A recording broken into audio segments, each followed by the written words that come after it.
Junkie preview show. I am your host, Farah Hannoun, and joining me today is the host of Hablemos MMA podcast, Danny Segura, to help me recap the wild 24 hours leading up to tonight's UFC 311 card, which is now headlined by UFC lightweight champion Islam Makhachev, who takes on Renato Moicano instead of Arman Tsarukyan.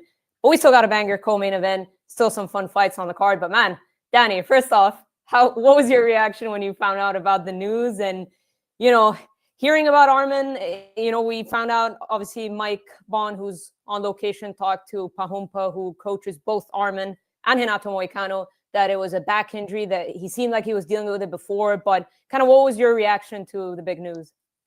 Yeah, shocking, because we saw videos of him earlier in the week and embedded and on social media and stuff that he looked great. Sometimes at the start of the week, you kind of for some fighters that end up withdrawing from bouts due to injury, you kind of get a feeling, right? Like probably the best example is when TJ Dillashaw was going to fight Sterling for the title. You never really saw him training, and a lot of people were already raising red flags as to why isn't he hitting pads or grappling during embedded? Like what's going on? Is there an injury? Arman looked fine, so it was a huge surprise. It was a big shocker, and yeah, it just threw a whole wrench into this mix, into this lightweight mix. And I gotta say, although on the odds, this fight's less competitive, at least from what the odds say. I like seeing Renato Moicano get this opportunity, and if someone is able to pull off that type of upset, is that the guy? So we'll see what happens, but certainly chaotic times. It's been a while since I've experienced something like that, and yeah, we'll see how this all plays out. Also, shout out to Makhachev for taking the fight. A completely different opponent, less than 24 hours, and he's game to fight anybody. So shouts out to him. Is he now your pound for pound number one, or was he always your number one pound for pound? Who, Moicano? No, Makhachev. Oh, right. Yeah, no, Makhachev, yeah, he's been number one pound for pound for quite a while. And this doesn't change at all my perspective on him. Yeah, no, before we dive into kind of the matchup itself, obviously fighters will fight injured all the time. We don't know, back injuries are nothing to like mess around with. Obviously, if they were talking about him not being able to get out of bed and stuff, we won't. Obviously, he needs to talk more extensively about it to know exactly what was happening. But do you think part of it is because he's looking at the landscape of 155 and thinking, when you look at it, he was kind of like a clear cut. I know Charles Oliveira is out there, but not too long ago at UFC 280, he lost in pretty dominant fashion to Islam Makhachev. So do you think for Arman, it was a bit of like, you know what, why would I come in compromised? I know the shot is mine, not worth fighting. Do you think part of it was like that? I mean, considering, like I said, the landscape 155? Yeah, I mean, beating Islam Makhachev is tough, even if you're healthy and you're having the best day of your life, the best camp, you're at the highest peak of your career. It's a tough task. So if you add also a back injury, especially this is going to be a very grapple heavy fight, you would assume. That's that's not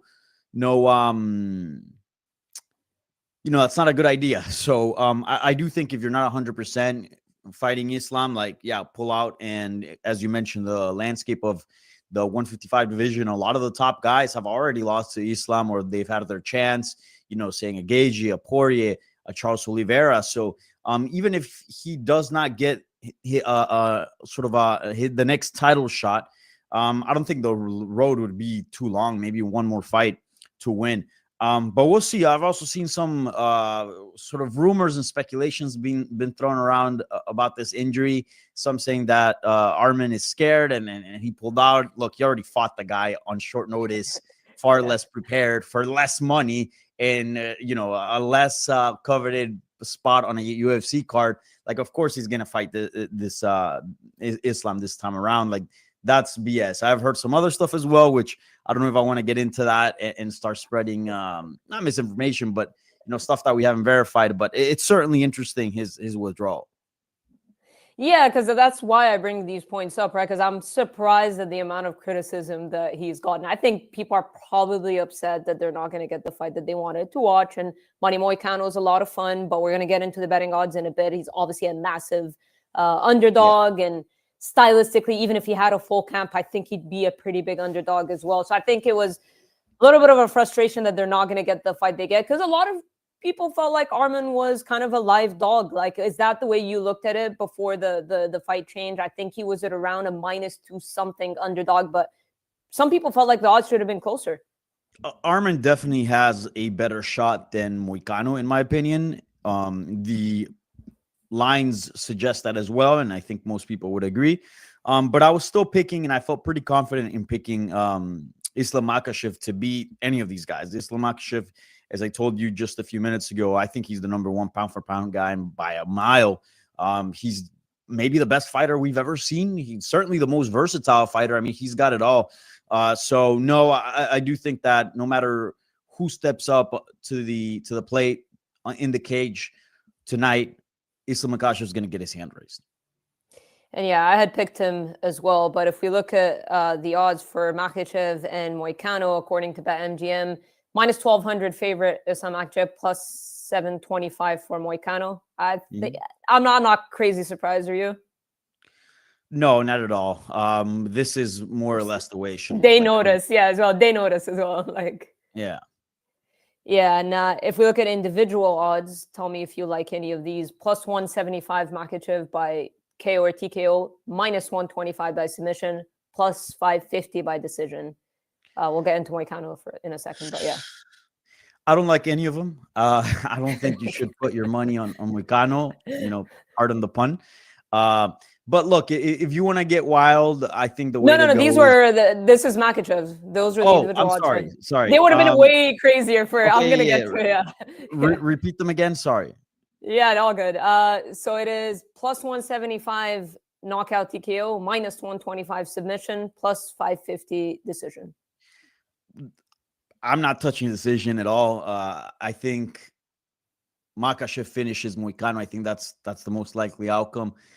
Just for the sake of plus money, you can go for the TKO. And look, he's got great jiu-jitsu defense. He is a jiu-jitsu black belt. So maybe you can rule out the submission, or maybe the easier path for Makhachev would be getting to the stoppage by ground and pound or even standing. I think he's a better striker. So that plus money I don't think is bad.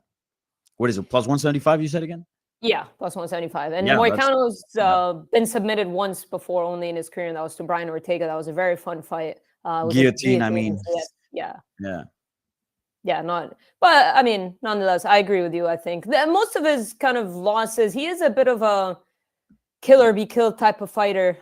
He does have a lot of kind of finishes, but he also gets finished when he loses. But that was primarily on the feet. I mean, I wouldn't rule out a Makhachev finish on by strikes, like on the feet rather than ground and pound TKO. Is that what you were looking at? Yeah. I think because of the line, I do kind of like that. Yeah, well, if we want to look at the individual odds for Renato Moicano, we got +2,000 for decision, +2,200 +2,200 by submission, and then +1,400 by knockout. So basically saying that his highest chance would be a knockout, but still very unlikely according to the odds. Yeah, look, if Moicano's going to win this fight, he's going to have to catch. Look, keep in mind, Makhachev has been knocked out before, right? His lone career loss has been by knockout, so he can get caught. Although he does have a pretty good chin. But I don't think it's too crazy to think that maybe Moicano connects something wild, rocks him, they go to the ground, and he snatches some submission. I see that very unlikely, but if there is a win opportunity for Moicano, it's going to look something like that. I really doubt he goes in there and methodically just is the better fighter across 25 minutes and beats him in a decision. So if you're going to put any money on Moicano, it's got to be the finish. He can't afford to lose, though. That is true, right? But you know what the irony is? It's like, so I'm stealing this from somewhere online. They're like, well, I think he can actually afford to lose now, considering probably how much he's going to get paid for this. I hope it's a lot, but you'd be surprised. Sometimes these guys get paid in the opportunity, and not so much cash money. So I really do hope Moicano's getting a nice bump. Yeah, for sure. And talking about Islam right now, I mean, it's kind of unfortunate for him because he has an opportunity to break the lightweight record for most title defenses. But for sure, people are going to put an asterisk next to it because of the 2 title defenses that came against Alexander Volkanovski. I know some people are talking about Poirier being kind of washed up or whatnot. I disagree with that. I think his title defense over Poirier was legit. Poirier is still a fantastic fighter, even if, you know, he's on the brink of a potential retirement fight. But kind of weird, right? A kind of like for him, if he can go out there tonight and beat Moicano, like the odds are expecting him to break the lightweight record for most title defenses. Because obviously we nitpick, right? When we're talking about the greatest lightweight of all time, we think Khabib, there's Frankie Edgar out there, BJ Penn. Do you think a win here, breaking the record, would make him the greatest lightweight, or do you feel like we need to see more from Islam? I'm kind of scared to say that it will, because maybe I'll get Dan Tom to come after me just as he did on Monday's episode of Spinning Back Click.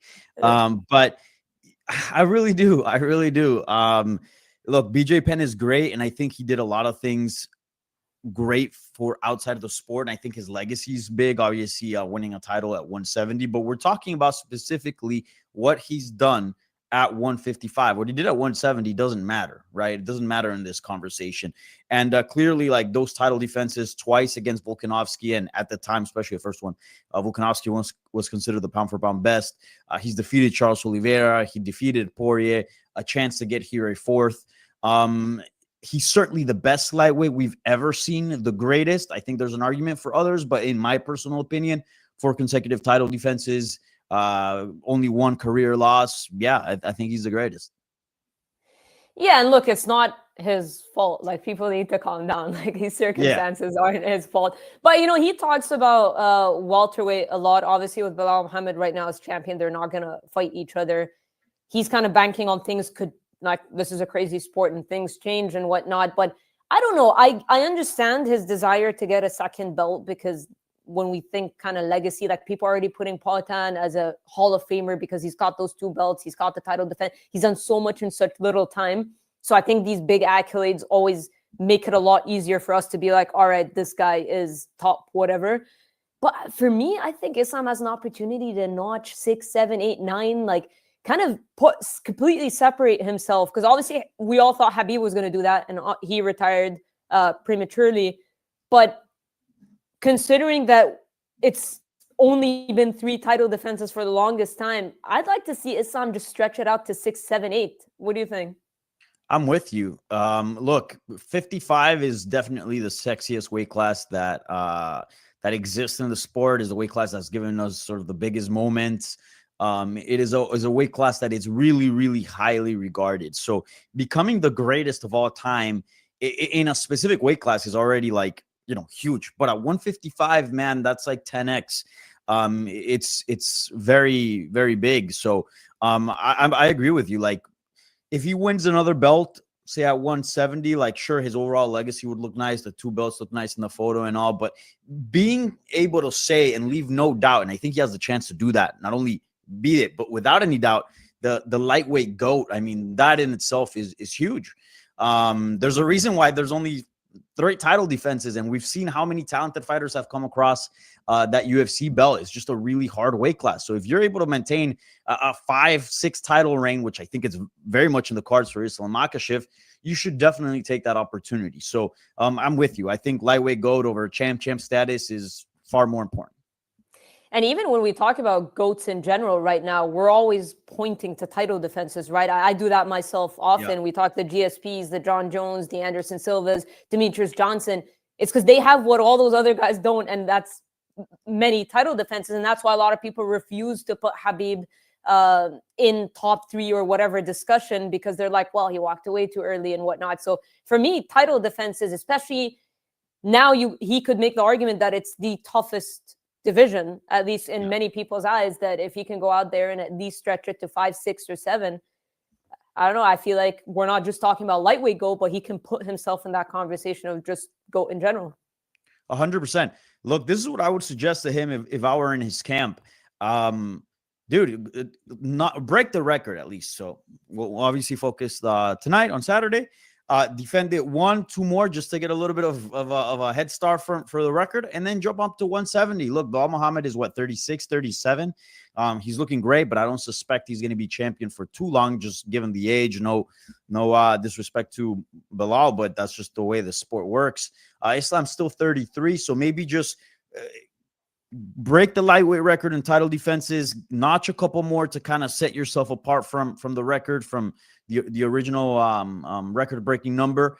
And then once you're 34, 5, maybe in a year and a half or two, maybe we can start talking about 170. When if Bilal's out of the picture, maybe he can vacate the belt at 155 and move up to 170 and see if he can further his overall legacy. But I would like to see him making it clear that he is the lightweight GOAT, because he is the best lightweight we've ever seen in terms of skill. He has it all on the cards to become the greatest at 155. And I think that's an opportunity that few fighters have. So he should take it. Yeah, I agree. And before we move on to the co-main and other fights, I just want to touch on one last thing. Obviously, Moicano was supposed to fight Beneil Dariush. Good to hear that Beneil is saying, because obviously he's the odd man out of this entire equation. He said he's getting paid his show and win money. He said that? He said that. And he also said that the UFC kind of will promise him something big. Looking at the landscape, I mean, Rafael Fiziev is out there saying he's struggling to find the fight. But I don't know, with Dariush coming off of back-to-back losses with Fiziev, is that what I felt like Moicano I picked Dariush to beat Moicano because I felt like I wasn't sure if Moicano had the power to put away Dariush on the feet. And Dariush is a damn good grappler. Like, that guy can grapple. It's not easy to out-grapple Dariush. I had the advantage going to him in the grappling exchanges, so was really looking forward to seeing that. But what do you suspect should be next for Beneil Dariush? I hope he gets a quick turnaround because, his days in the sport are numbered. He's already up there in age, so I wouldn't want to see him to, stay out of the game for too long. So hopefully he gets a quick turnaround. Just looking right now at the division, I think the Fiziev fight would be like very entertaining. But like if we're talking about something big, sorry, like Fiziev, a lot of people just don't know him. He's a good fighter. He's in the rankings, but I'd like to see him get a legacy name. I don't know. I think a fight with Dan Hooker, Max Holloway, Michael Chandler. I think those type of names would be very interesting. Even Paddy Pimblett. I think that fight would make a lot of sense. I don't know. I want to see him get a big name next. I think he deserves it, despite the losses. Yeah, and look, I mean, if Moicano ends up losing to Makhachev, you could just rebook that on this. I'm assuming that Dariush is ready to go and wants to be booked ASAP, but that'll obviously depend on how the fight ends with Moicano and Makhachev. But I think Moicano will make it fun as long as it lasts, or as long as we think it's going to last. But I know he's going to be game. I know he's going to be a dog. I just can't picture him getting Xandre. So your final prediction is Makhachev TKO? Do you have kind of early, later rounds? Makhachev TKO or KO or submission. He's definitely getting a finish, I think, within the first 3 rounds. I'd be surprised if this gets into the championship round. So, Makhachev all the way to go. And look, I love the character. I love the persona of Renato Moicano, so all the best to him. But you just got to look at the technical aspect of things, and it's just hard to bet against Makhachev at this point. I agree. Well, he would certainly flip the MMA world upside down. It would kind of remind me, where would you rank it in terms of upsets? Because Juliana Pena, from recent memory, obviously, if we're talking about history, Matt Serra, GSP, yes, Holly Holm, Ronda Rousey. But from recent memory, obviously, Juliana Pena over Amanda Nunes was absolutely shocking, especially that people call Amanda Nunes the greatest female fighter of all time. So where would you rank Moicano beating Islam in terms of biggest upsets? It's huge. I don't know if it's top 5 because obviously Nunes against Pena is huge. GSP and Matt Serra and there's a few others, but maybe certainly top 10. I think I would put it up to par with kind of like Strickland upsetting Adesanya, that type of thing, where like you just didn't see it happen, but like after it might make a little bit of sense after. Like the Matt Serra and the Juliana Pena, like after the fight, it didn't make sense. You were still like, how is this possible, right? Yeah. With Strickland, you're like, okay, I don't see him beating Adesanya, no way. But once it happens, you're like, okay, now you kind of see, or same thing like a Holly Holm versus Ronda Rousey. You didn't see it at the time, but after it kind of made sense. Yeah. I feel like maybe that could be the case because look, I'll say this about Moicano: the dude is hungry as hell. The dude hits hard. The dude has momentum behind him, a good winning streak, and he's got very good jiu-jitsu. As you said, he's only been submitted once. I would say he's got better jiu-jitsu defensively speaking than Charles Oliveira. So on the ground, don't be surprised if he's actually able to have a conversation with Islam Makhachev in terms of having an exchange and stuff like that. So, and again, I'm not saying that's going to happen. I'm not saying Moicano is going to win, but maybe top 10 of all time, so something like that. Certainly not top 5. I think there's enough there for Moicano to kind of make it make sense for a little bit. Yeah, because when we think of other ones like TJ Dillashaw and Barao, obviously TJ Dillashaw proved to be a phenomenal fighter and one of the greatest bantamweights. Obviously failed drug test on the side before people jump on that. But yeah, I mean, yeah, I can see where you're coming from. But I still think maybe I'd put it in the top 5. Maybe yeah. We'll see. Yeah, it would definitely. Because look, we're talking about Islam Makhachev being it'd be huge. Yeah. It'd be huge. Yeah, for sure. Well, let's move on to the co-main event, which is a lot of people's, especially with the change in the main event, probably the most anticipated fight for them, Umar Nurmagomedov and Merab Dvalishvili. Merab, whole lead up to this, was talking about how Umar doesn't deserve it.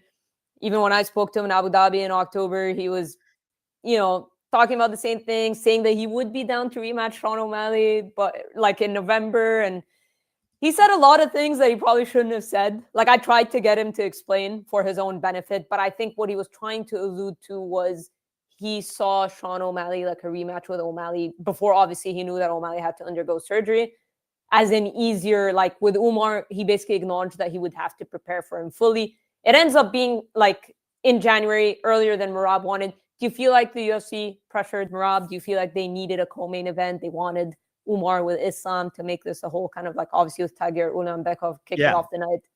Yeah, 100%. I mean, he is, although he is the champion, he does kind of feel like he's the B side of all this, and it sucks. It sucks, but it's the truth. I mean, certainly that Nurmagomedov name in the world of combat sports and MMA carries so much weight. Just having Khabib in the corner. I mean, we've seen promotions like Bellator and PFL dedicate 5-6 social media posts on a single night just for having Khabib in the corner of somebody. So it's a big deal. It's a big deal to have a Nurmagomedov win a UFC title, especially now with the deals that the UFC has with Saudi Arabia.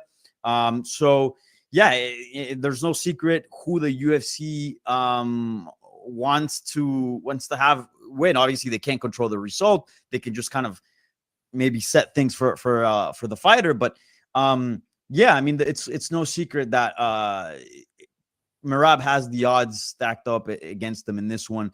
Very much the same situation when Aljamain Sterling, one of his best friends and teammates, was fighting Sean O'Malley. I think it's very much like that. So, I feel for Merab, and a lot of people might not like what he's saying and whatnot. I don't fully agree with it. I do think that Umar is deserving, although there's been others that have been more deserving. But all in all, like, I understand Merab, man. He so many years, so many people in the rankings, former champions, just to get to this point. And he's fighting a guy that just earlier last year was fighting out of the rankings. Corey Sandhagen being his first fight in the rankings just, a few months ago. So I kind of get where he's coming from. And yeah, because the whole narrative of him kind of being scared and whatnot. I mean, look, his last fights, Sean O'Malley, Henry Cejudo, Petr Yan, Jose Aldo, like, this guy has fought everyone they've put in front of him. I think he was just bothered by kind of what he calls the privilege that Umar is getting, and he just wanted to take some time off, and he just doesn't. I guess he just didn't like. He was irked by the whole thing, but scared. I think it's a little unfair to call him scared. Ain't scared. I mean, this is a guy with 22 professional fights. He's fought, 4 former UFC champions in Sean O'Malley, Cejudo, Petr Yan, Jose Aldo. The dude's not scared. The dude's fought the who's who at his weight class. And look, I'm pretty sure he's the underdog, but I want to see. Yeah, so he's a plus 200 underdog. Umar minus 250. Do you think that is fair? I think that's fair. I think I have a hard time seeing Umar stopping Merab, but I think in the course of 25 minutes, he will prove to be the better fighter, and I see him winning a decision. Yeah, so I picked Umar as well. I just think what Merab brings, which is the pace, the pressure, the cardio, the grappling, I wouldn't be surprised if he took Umar down. I'm not I can see that happening, and I can see him really pushing a really, really heavy pace. Umar, for me, has the advantage on the feet. I don't know. If I'm Umar, I wouldn't even take this to the ground. I would try to, like strike from the outside, and he knows that Merab is going to be pushing that pace, so I think he just has to manage his cardio. But Yeah. I don't know. Like I like, if there's a bet for me to put for them to tussle on the ground, I think that's like 100% going to happen, because I believe that that's what Merab is going to push. And I think Merab is banking on the fact, although we saw Umar go 5 rounds with Corey Sandhagen and he looked fine, I think he's banking on the fact that he's going to tire him. And listen, Merab's cardio is different. Like, he is next level. The His best cardio toughness in MMA. Yeah, his toughness is next level. So I don't see Umar. I'll be very, very, very impressed if Umar can finish Merab. I'll put it that way. But I am leaning Umar decision as well. Yeah, same. Let's see the odds for that. Umar Is that plus money? minus 135. So yeah. Ooh. Yeah. So it's like plus 350 by submission, plus 800 by knockout TKO. And for Merab, plus 1100 by TKO, plus 3,000 by submission, plus 350 by decision. A lot of money to be made on Merab in general. Yeah. The fight will go to a decision. I'd be surprised if either guy gets a finish here. I just think the more skilled fighter is Umar Nurmagomedov. Do you agree with me that Umar should probably not try to kind of expend energy in the grappling? I'm not saying he can't grapple Merab. I'm not saying he wouldn't have success there. That's not what I'm trying to say. But I just feel like he has an advantage on the feet, especially with his kicks as well. Where do you feel like his path to victory is? I think his path to victory is going to be damage, and obviously that being the feet. I don't think he should totally stay away from the ground, but just as long as he's created throughout each round some degree of damage, just so that goes on his favor points wise. Because look, in the grappling, I think it could be very, very even. If he chooses just to grapple, I think there's going to be a lot of stalemates. I think there's going to be a lot of clinching against the cage. And, that type of fight is very hard to judge sometimes. And sometimes the judges can get it wrong or have a hard time interpreting it. So I think it's fine if he engages on that, so long he makes it clear that when the fight was standing, he was the better guy and he did the most damage to mitigate some of the, I guess, evenness of the grappling. I agree. Well, so we're both agreed that it's going to be an Umar decision, or we think so. If it's a Merab victory, you also see a decision. Do you feel like it's going to be him kind of scoring perhaps more points in clinches? Do you think he's going to be able to, A, take down Umar, B, keep him down? No. I think where he could beat him, he could get a takedown here and there, but for the most part, I think there's going to be a lot of stalemates. Very much like the fight with Jose Aldo. Jose Aldo has stellar takedown defense, but overall, I think Umar does have better grappling than Jose Aldo, and is just a fresher, younger fighter that's kind of more prone to be able to kind of compete with him cardio and muscle-wise. So I think Merab is very dominant, and I think there could be long lapses where we see him completely dominate Umar against the cage or something like that. But take him down, passing, dominant positions like that, I kind of see it hard, to be honest. I think Umar will know enough. I mean, he's got Habib and Islam in his camp. Like, I think he's going to be good. Yeah, I agree. Going to be very interesting. That's my most fight that I'm looking forward to. Is that yours as well? Yeah. No. The next one I'm guessing. Yeah. Okay. Yes. Yuri Prochazka and Jamal Hill. Banger light heavyweight bout. I think, Michael Bisping said 100% someone's getting knocked out. Do you feel the same way? Yeah, this thing ain't going to decision. I mean, both these guys throw with mean intentions. They got tons of power. They're both kind of questionable defensively speaking.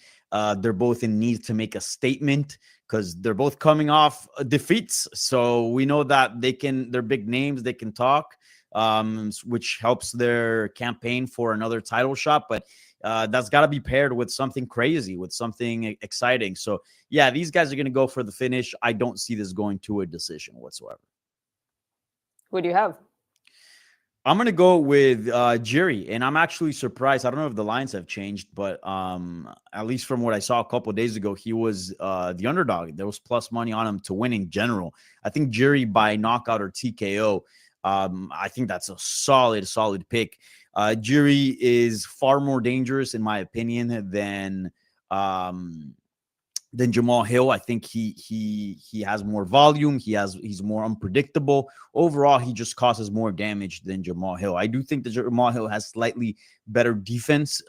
That's not that much of a compliment because it almost feels like Jiri has no defense at all. But I think both guys can knock each other out. But I do think Jiri has more experience. He is overall the more dangerous fighter, and just sort of a better athlete. So I do wonder, because we didn't see much from Jamal at UFC 300. The fight was fairly short.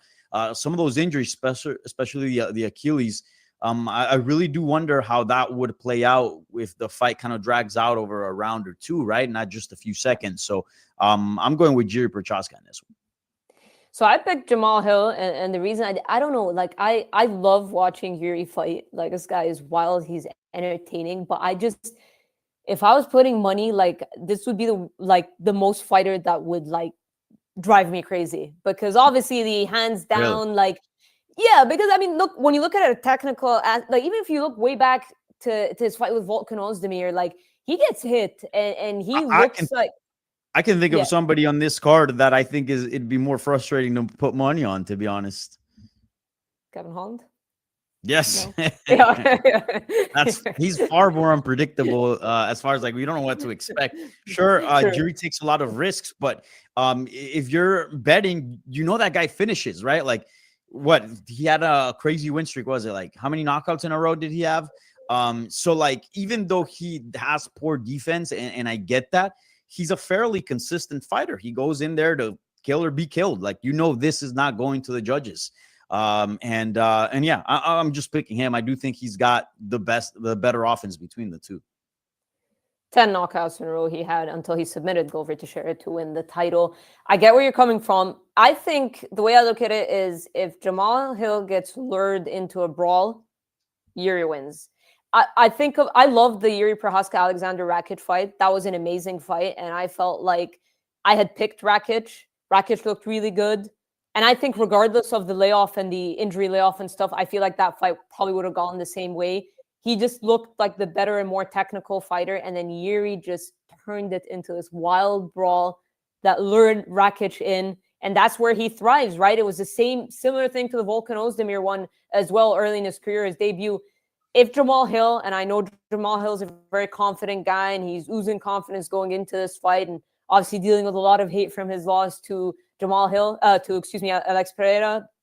Also, Jiri Prochazka coming off of a loss to Alex Pereira. But yeah, I feel like if he gets lured into a brawl, I favor Jiri. But if Jamal Hill, I just don't know if Jamal Hill can come out there, be composed, and not get into that craziness that Jiri brings. Yeah. But I picked Jamal, but now you're making me feel like tentative. But I mean, it can go either way. What I know is that somebody's getting knocked out. And I think Jiri has the better offense, the more tools offensively. So yes, that's sort of my premise behind that prediction. I mean, the odds are very close. So yeah. Hill is a -125 favorite. Jiri is +105. And Jiri by knockouts +175. And Jamal. I love that line. Jamal by knockouts +175 too. Okay. Yeah, there you go. So +350 Jamal by decision, and then Jiri by decision is +550. I expected the decision line to be bigger than that, but yeah. I guess if I pick Jamal, that means I say Jamal. You know what? I actually can see more of a Jamal decision than a Jiri decision. Does that make any sense? Yeah. I don't know. I'm all over the place. I'm all over the place with this one, but I guess I'll stick with my Jamal pick, just not to be like all over the place. I think I'm gonna go Jamal knockout in the third round. I'm gonna go Jiri knockout second. Okay. I think it's the first one we don't agree on, but let's.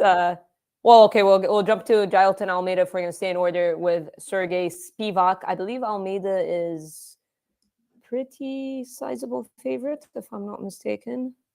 Yeah, -550, so one of the bigger favorites on the card. +400 for Sergey Spivac. Of course, Almeida was a guy that a lot of people, I wouldn't say screamed title shot, but he was getting up there until the knockout loss to 2 blades, and then he rebounds with a submission win over Romanov. What do you see his potential at heavyweight? Do you think this is a guy that can, wins over Derek Lewis, Jairzinho Rozenstruik? I know heavyweight isn't exactly the most stacked division in the world, but what do you think in terms of his potential to climbing up the ranks and fighting for a title? Yeah. Are you talking in terms of Spivac? Almeida. Almeida, yeah, he's solid. I do have concerns about his size, although he looked good at weigh-ins standing across Spivac. But, we know that he has fought at 205 before. I do think he's probably better suited for that division. At heavyweight, I think he can have a lot of success outside the top 5 when a lot of those heavyweights are not athletic, very much like Ryan Bader did for many years as Bellator heavyweight champion. But once you get to those very best that are also athletic, which is usually around the top 5, then you start struggling. I think this is a good fight. I don't know if he's going to be able to deal with the Cyril Gans, the Curtis Blades, sort of the top 5 of the division. But let's see what he does here against Spivac, who is on a good run. One loss against Cyril Gane in recent years, but prior to that, he kind of put some wins together. We'll see what his promise is. He is 33 years old, which that's basically a baby at heavyweight. I'm not super sold on him. A lot of it is due to the size. So I guess let's wait and see what happens with Spivac. But I've seen already some people being like future champion. Not ready to say that just yet. Yeah, and I didn't like the way he looked against Curtis Blades. The reason being is that I felt like he forced his game plan way too much, like refused to kind of switch it up. It absolutely insisted on getting that takedown against a guy who's also a really good grappler in Curtis Blades. I would have liked to see him work a little bit more. I just felt like that fight, that moment kind of showed me that he's not ready yet. But like you said, he's 33, Spivac's 29. That's like babies at heavyweight in a division that doesn't really have too many people, and a division that might see John Jones vacate or fight Tom Aspinall or whatever, but maybe not have that longevity. But so are you going Spivac or Almeida? No, I'm going Almeida. I think he wins a decision or he wins by submission, either or. Something that I don't like about Almeida, and I don't know if you've picked up on this, but he gives me a lot of Damian Maia vibes in the sense that he doesn't really want to hurt his opponents. He wants to use jiu-jitsu and grappling and technique to get the win. And he's so good that can work for him. But like you see a lot of his positions where he can land nasty ground and pound and chooses not to. It almost feels sometimes like a grappling match. And I feel like, look, you're not always going to get the submission. You're one reversal and then one ground and pound shot from getting knocked out at heavyweight. So like, if you see a finish, even if it's not jiu-jitsu, you got to take it. So that's one thing that bothers me. I do think, like I said, size is a problem. I don't think Spivac is one of the more athletic guys. I think he's a little bit slow, and I think that's where you'll see Jailton Almeida shine as far as like the type of opponent he can get in the heavyweight division. So I see him getting a win here. All right. Well, for submission, it's plus 100. For decision, it's plus 350 and plus 275 by TKO. I actually might go for the TKO just for the sake. I know you were just talking about his lack of potential killer instinct in that regard, but maybe sprinkle. Yeah, it's possible. I think the submission is probably the route to go, though. But yeah, I don't rule it out. Let's see how many times Spivac has been submitted. Oh, okay, so it's been knockouts. It's all against Gane, and then Aspinall was ground and pound. And I think Walt Harris way back in the day. But yeah, not a bad bet. Moving on to the main card opener that you mentioned earlier, Kevin Holland, and I believe the pronunciation is Renier de Ridder, which is what I heard him say, but I'm not doing that again. That was a one and done. But yes, interesting matchmaking. I don't know, not what I expected. How about you? I know Kevin Holland's game to fight anybody, so in that regard, it doesn't shock me. But I don't know. This isn't exactly the fight that I would have put together. How about you? Yeah, I don't love it. I think it kind of came out of left field. I do think there were probably better matchups for Renier, right? Am I pronouncing that right? Renier? Yeah, Renier or Renier or Renier, whatever. I do think there were probably better matchups for him. This is a very weird fight because both guys have clear deficiencies in their game, like they're glaring, but they're also very good at a specific thing.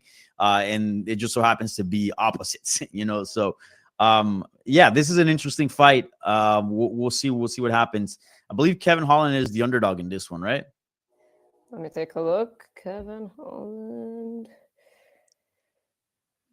Yes, he is plus 105. And thank you goes. We'll call him RDR minus 125 favorite. I got RDR, man. Sorry, I got Holland. I don't know what you think, Farah, about RDR's UFC debut. It made me laugh when people said he's basically Dricus du Plessis because of kind of like the wildness that happened in that fight. Look, Gerald Meerschaert is an interesting fighter as well in his own regard. He obviously wins some fights that nobody thinks he's going to win. He ends up getting finished. In obviously he's had like quick losses and whatnot, or knockout losses, like quick TKO losses to the likes of Pfeiffer and Hamzat way back in the day and stuff like that. So submitting Gerald Meerschaert is impressive in a way, but Meerschaert has been submitted quite a bit because Meerschaert is kind of like kill or be killed type of fighter. So that is kind of what you expect with Gerald Meerschaert, right? Like he's either going to finish you or you're going to finish him. It's that kind of thing. So yeah, I don't know. It was a weird debut, which is why this Holland fight is interesting to me, matchmaking wise, because this wasn't the performance that screamed, okay, give him a popular guy on a main card opener. So obviously maybe the UFC sees something in him. Maybe something like in terms of the European market as well. I don't know, but you know, a former one champion, maybe that plays a factor into it. But yeah, I don't know. I went with Kevin Holland as well. I think I'm going to go Kevin Holland by knockout at plus 175.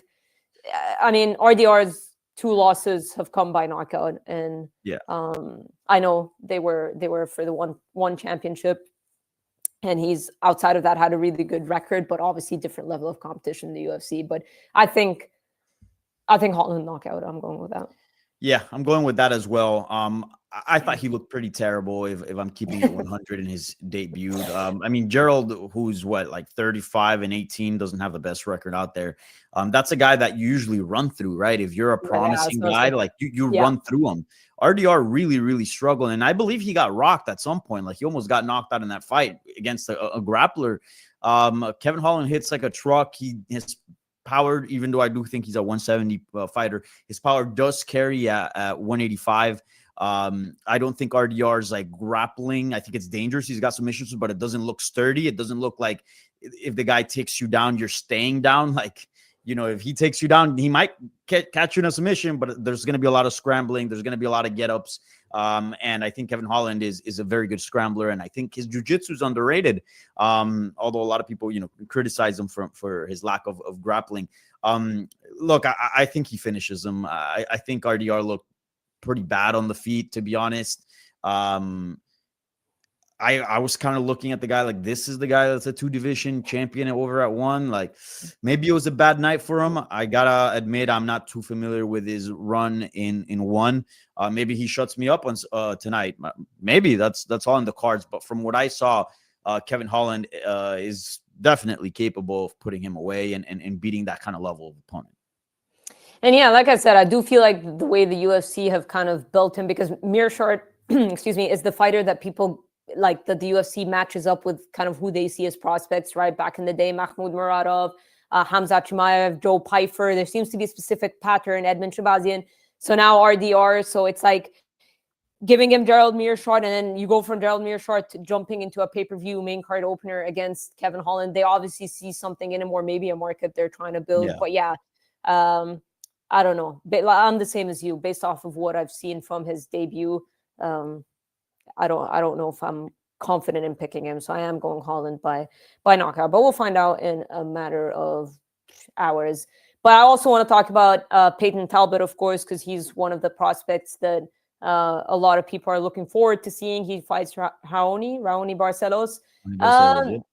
Are you buying the hype? I thought he looked amazing against Cameron Saaiman. I was very surprised by the matchmaking that came after it with Yanis Remori, but I like what I've seen out of him, especially that Saaiman fight. That Cameron Saaiman fight, he looked very, very impressive. What do you think? Yeah, I'm on board. Yeah. I got a suite with a whole meal plan. I am on this train.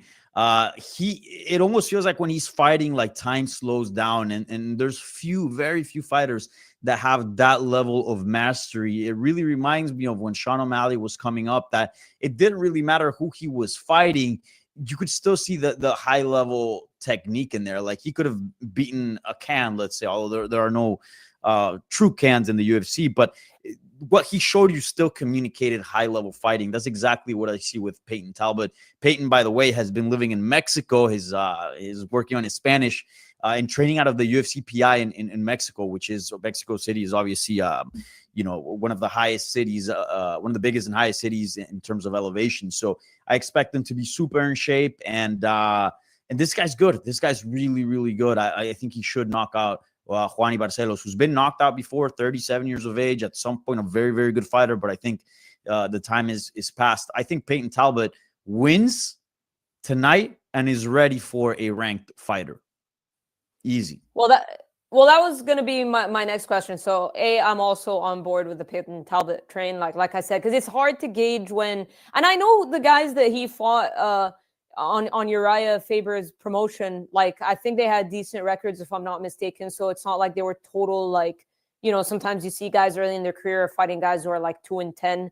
So I think he fought guys with decent records, but like I said, like after that Cameron Saaiman performance, I'm not saying maybe he should have gone a ranked opponent, but going from that to Yanis Ramouri, and I'm not trying to disrespect Yanis Ramouri at all, but that was surprising. I guess he did exactly what he should have done with that matchmaking 19-second knockout.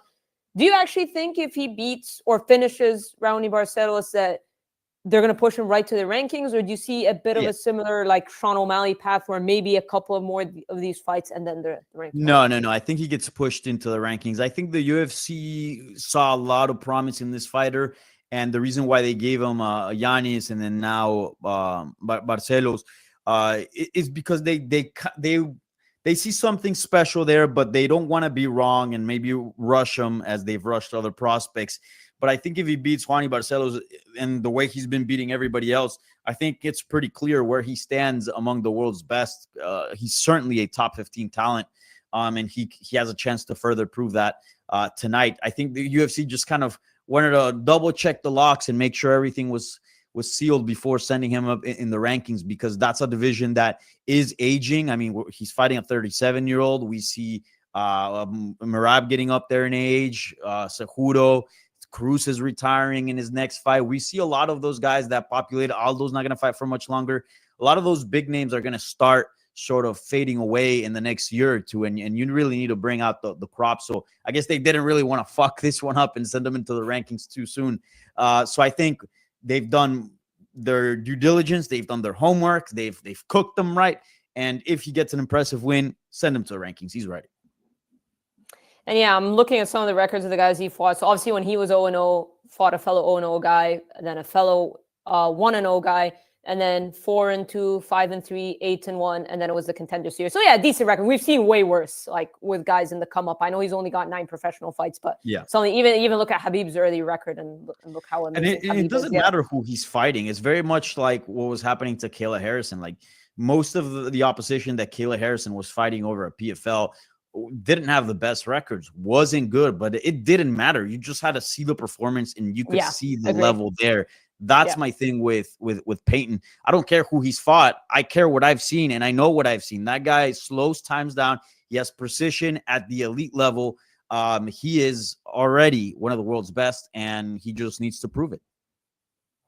I believe he's one of the biggest favorite. Tied for the biggest favorite of the night with Islam Makhachev at minus 1,200. Probably would have been the biggest favorite of the night if it stayed Arman and Islam. But that goes to show you. And Barcelos, he's a veteran. Barcelos has fought for a very long time, fought some legit talent. And you've got Payton Talbott at minus 1,200, minus 200 by knockout. Although Barcelos has only been knocked out once in his career, and that was by Umar Nurmagomedov. But I do like Payton Talbott by knockout. How about you? Same. I think that's the way to go on this one. Yeah, let's look at some of the individual odds. Plus 600 for Talbot by submission, plus 250 by decision, and then Barcelos plus 1,400 by decision, plus 1,500 by submission, plus 2,800 by knockout. So I think the odds are safely suggesting that we should be seeing a Payton Talbot knockout. But gonna be interesting nonetheless. Before I let you go, are there any fighters or fights to look out for, in your opinion, from outside of the ones we've talked about? Yeah, a couple.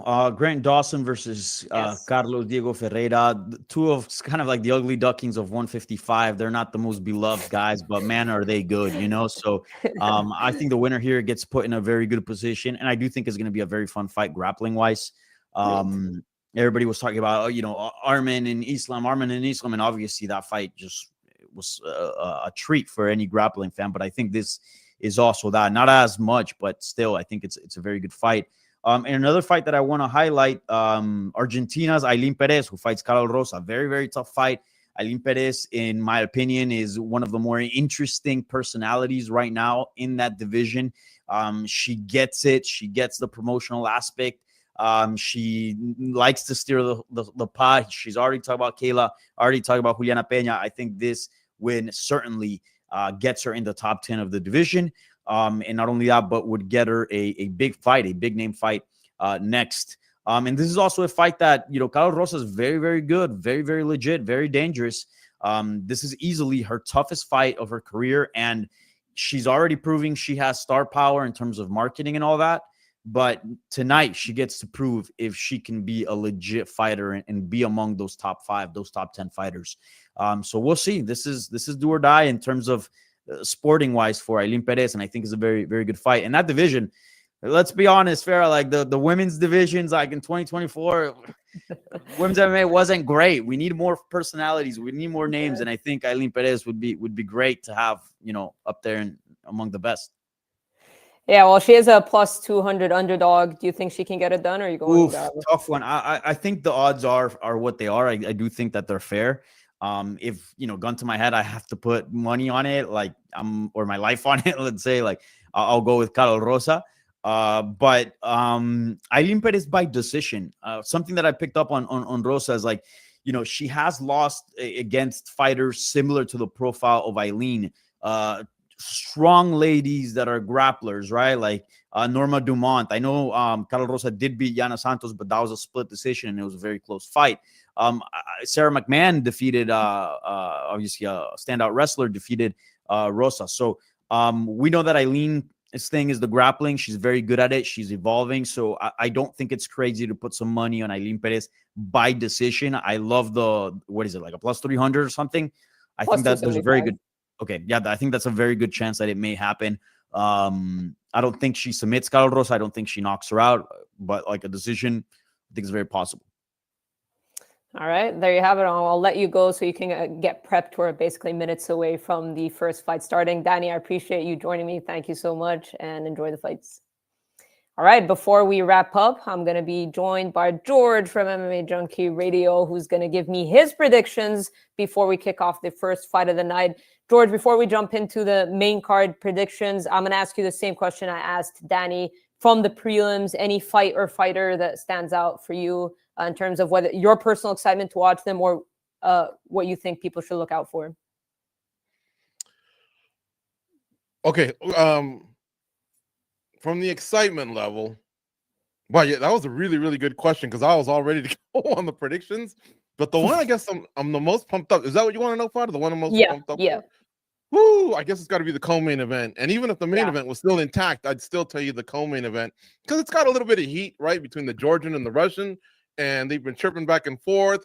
And they both know that neither guy is going to break because they're close to unbreakable. You got an undefeated fighter, and then you got a guy who, has 4 losses, but as of late has just been a machine. And I don't like that he kind of like, I want to be friends at the end of this all. I had an injury. I didn't like a little bit of the excuses that he was kind of laying out earlier in the week and made me uncomfortable. I switched my pick to Nurmi. But now that things have kind of like closed the gap, I just can't wait to see this happen. And usually I know that you're looking for mostly, well, not you necessarily, but most fans want to know the striker versus striker, right? That's the layup, we'll say, as far as the excitement level. So Yuri and Hill, but I imagine everyone's been telling you that. But man, when 2 grapplers can throw down and grapple, I'm all in. Yeah, I mean, same. I agree. I think but let me tell you something. Everyone's talking about Merab's frustration. Merab's been frustrated before every one of his fights. He was frustrated before Cejudo.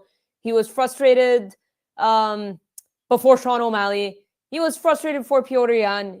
This is what Merab Dvalishvili does. I think people are playing a little bit too much into his frustration towards Umar in the lead up to that. This is who Merab is.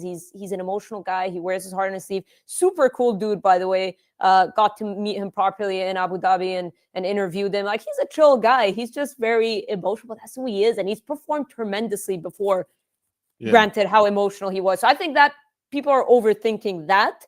But as I spoke with Danny earlier, for me, it's like I would love to see the grappling exchanges, but I don't know if we're going to see them get to the ground. They're both so good that we might see a lot of clinches. How about you? Like, do you think that this fight, we're going to see these like scrambles that we're all wanting to see? Or do you feel like because they're both so good and both strong and technical that it's going to be a lot of clinching against the cage?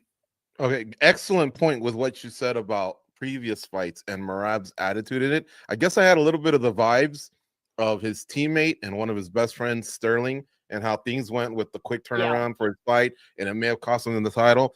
And you know, when you're kind of like in Vegas, you're looking at all these little intangibles, and that's maybe why I floated back to the undefeated Nurmagomedov. All right, but as far as what you were saying, I would love to see something like what we saw last week with Bashi and C-Rod. Oh my God, the grappling there was fun. Different techniques were put to use, and you were seeing both guys thinking on the fly while they were grappling.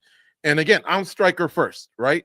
But in this instance, to answer your question, I think both guys, especially Nurmi, who hung tough really, really good. I mean, it wasn't just his ground game that gave Sandhagen some problems.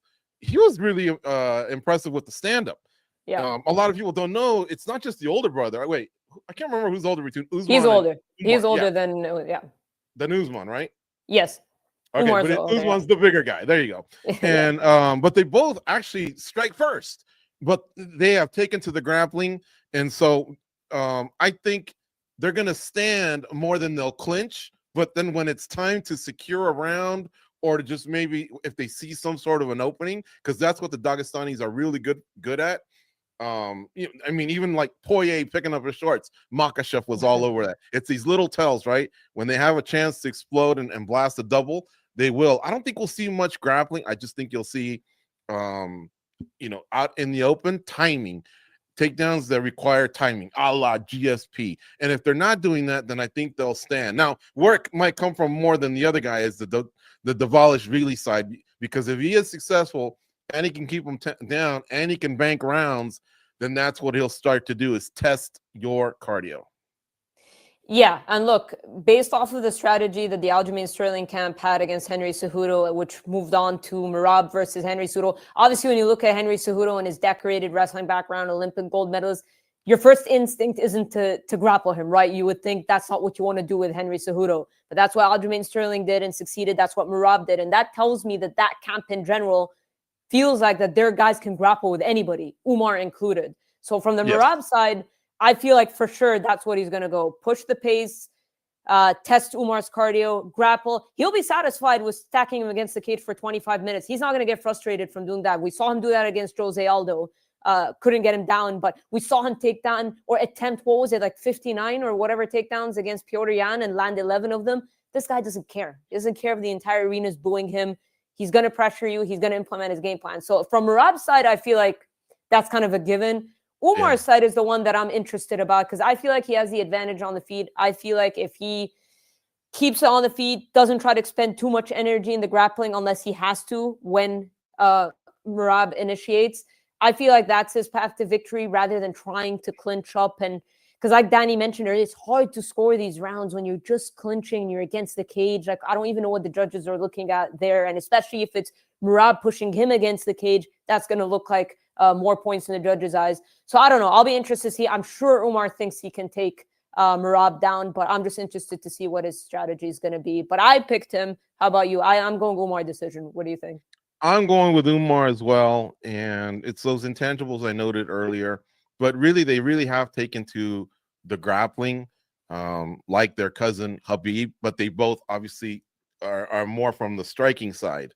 But Usman's used it over at Bellator when he needed to, and so has Umar. They remind me of, I think his name is Musayev over at PFL, who can also grapple if need be. But what they do is They kind of want to stuff your wrestling, stuff your takedowns, and then if they have to implement one of their own, they will. But it's like they explode towards the end, and they know how to fight really smart and how to really bank rounds. Another thing I want to say about the Dagestani fighters, and where Dvalishvili really could really cause problems, as tough as they are, almost perfect fighters that they are, mindset, toughness, everything. You're not going to break them. They can tire. I thought I saw Makhachev tiring at the end of the Poirier fight, but they also know how to dig deep. So they have their moments where they pick up their second and their third wins. In a close fight like this, it's going to go down to banking rounds. I think more than likely this is going to go down to a decision, Umar, by decision. But that said, I could also see Umar, of the two, Umar being the finisher via the striking. Dvalishvili, I think, just knows how to win fights using his cardio, his pace, and his awesome wrestling. So I think if you're picking him, then just stick with the decision. But yeah, I mean, great fight. Cannot wait for it. This card did get shuffled a little bit, and it kind of bums me out because we have a really one-sided heavy favorite main event now. No disrespect to Moicano, but man, you got to be at the top of your game to beat Makhachev. And then we lost Moicano versus Dariush, and no shade at the UFC. They put together a fine main card, but I was bummed out these last 24 hours. Yeah, and look, and I think Moicano being such a massive underdog is more talking about how good Islam Makhachev is and how good people see Islam Makhachev. But as the first prelim is about to start, I'll get final predictions from you. Michael Bisping said 100% someone's getting knocked out between Jamal Hill and Yuri Prochazka. Do you agree? And who's getting knocked out? Michael Bisping is correct, and I think it'll be Hill. I was a Prochazka fan. I used to watch him and my buddy King Mo fight over at Risen a few times. I love his unorthodox style, but he can be so sloppy. And the one thing I'll give Hill is he can be very technical. He studies the game. So I like Hill knocking out Prochazka. And I think it'll make sense in terms of the light heavyweight order where we got probably Ankalaev against Pereira. And I think Hill would be, waiting in the wings to see if they can get that rematch back with Pereira. And I know they're about to go off, but that Ulanbekov, the guy that's in the first fight, take him. I think he's going to submit Clay Carpenter. And then I do like Hill, Holland. And look, if you're going to do a parlay, if you do all chalk, you're not going to win as much. So I would recommend just pick one fighter and go heavy. But if you're going to do a parlay and you want to include one dog, I know Fajeda's 40, but he's gotten a couple knockouts as of late. And I think he can also wrestle and grapple and hang with Grant Dawson. So I think that might be my underdog that I do like. So if I'm going to do 3 fights on a parlay, it would be those 2 favorites I mentioned, Holland. In fact, I'm not even sure who's favorite between Holland and he's an underdog. RDR. It's close. Okay. Yeah. So him, Hill, and Fajeda would be there. I do like Ulanbekov to submit Clay Carpenter, though. So you're predicting a good night for the Nurmagomedov team and family. Well, we're going to find out in a matter of hours. George, I appreciate you jumping on to give me your predictions. Guys, don't forget George and Goes host the watch along at 8 p.m. Eastern. Join them, have some fun, and talk about the fights. Appreciate you joining me, George. Guys, thank you so much for tuning in. Enjoy the fights, and we'll see you for the next pay-per-view.